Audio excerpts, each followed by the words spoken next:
Posible ang yellow alert sa Visayas Grid sa second quarter ng taon ayon sa non-government organization na Institute for Climate and Sustainable Cities. Ipinatutupad ang yellow alert kapag nakikitang manipis ang reserbang kuryente sa grid.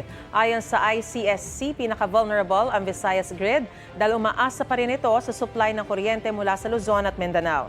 Mananatili naman normal ang Luzon Grid kung hindi raw maantala ang paggawa ng kuryente. Stable din daw ang Mindanao Grid dahil malakas ang power generating capacity ng mga planta roon.